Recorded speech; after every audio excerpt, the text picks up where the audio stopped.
પશ્ચિમ બંગાળમાં પીએમ મોદીની હુંકાર, ભાજપ સરકાર બનતા જ સીએએ નો અમલ ઝડપી કરાશે, ઘૂસણખોરોએ રાજ્ય છોડવું પડશે। પશ્ચિમ બંગાળના પૂર્વ વર્ધમાન જિલ્લાના કાટવા ખાતે આયોજિત એક વિશાળ ચૂંટણી સભાને સંબોધતા વડાપ્રધાન નરેન્દ્ર મોદીએ સિટીઝનશીપ એમેન્ડમેન્ટ એક્ટ અને ઘૂસણખોરીના મુદ્દે અત્યંત આક્રમક વલણ અપનાવ્યું હતું। આગામી વિધાનસભા ચૂંટણીને લક્ષીને યોજાયેલી આ રેલીમાં તેમણે સ્પષ્ટ શબ્દોમાં જણાવ્યું હતું કે જો રાજ્યમાં ભારતીય જનતા પાર્ટીની સરકાર રચાશે તો સીએએ હેઠળ નાગરિકતા આપવાની પ્રક્રિયાને વધુ વેગવંતી બનાવવામાં આવશે। આ સાથે જ તેમણે ચેતવણી આપતા ઉમેર્યું હતું કે ગેરકાયદેસર રીતે પ્રવેશેલા ઘૂસણખોરોએ પોતાનો સામાન બાંધી લેવો જોઈએ, કારણ કે તેમને કોઈ પણ ભોગે રાજ્ય છોડવું પડશે।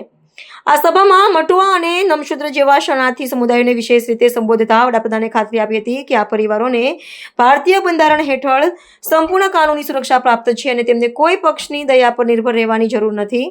તેમણે ગેરકાયદેસર ઘૂસણખોરોને બનાવટી દસ્તાવેજો બનાવી તેમને રક્ષણ આપનારા તત્વો સામે કડક કાર્યવાહીની ચીમકી ઉચ્ચારી હતી। તેમણે શાસક પક્ષ તૃણમૂલ કોંગ્રેસ પર આકરા પ્રહારો કરતા જણાવ્યું હતું કે છેલ્લા 15 વર્ષના ટીએમસીના શાસને રાજ્યના પ્રત્યેક નાગરિકના મનમાં માત્ર ભયનો માહોલ જ ઉભો કર્યો છે, જેને નાબૂદ કરવાનો હવે સમય આવી ગયો છે। પોતાના સંબોધનમાં વડાપ્રધાને રાજ્ય સરકાર પર કથિત ભ્રષ્ટાચાર અને કાયદો વ્યવસ્થાની કથળતી પરિસ્થિતિ અંગે આક્ષેપ કરતા એક મોટી જાહેરાત કરી હતી કે તેમણે જણાવ્યું હતું કે સત્તામાં આવતા જ ભાજપ સરકારના ટીએમસી શાસન દરમિયાન થયેલા ભ્રષ્ટાચારનો કાનૂની હિસાબ માંગવા અને પર્દાફાશ કરવા માટે એક સત્તાવાર શ્વેતપત્ર બહાર પાડશે। પશ્ચિમ બંગાળમાં મહિલાઓ, યુવાનો અને રાજ્યના કર્મચારીઓ માટે વિવિધ કલ્યાણકારી યોજનાઓની ખાતરી આપવાની સાથે તેમણે આ ચૂંટણીને ભયમુક્ત અને વિકસિત બંગાળના નિર્માણ તરફનું સૌથી મહત્વપૂર્ણ પગલું ગણાવ્યું હતું। साथियों, आज वर्धमान की धरती से मैं मतुआ समाज, नामशूद्र समाज, ऐसे सभी शरणार्थी परिवारों को भी एक गारंटी देने आया हूं।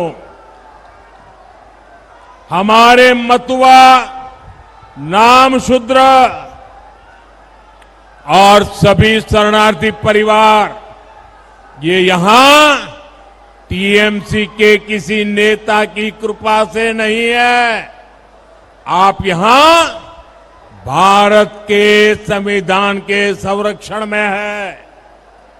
मोदी ने सीएए का कानून बनाया ताकि मतुआ, नामशूद्र और सभी शरणार्थियों को संविधान की गारंटी मिले।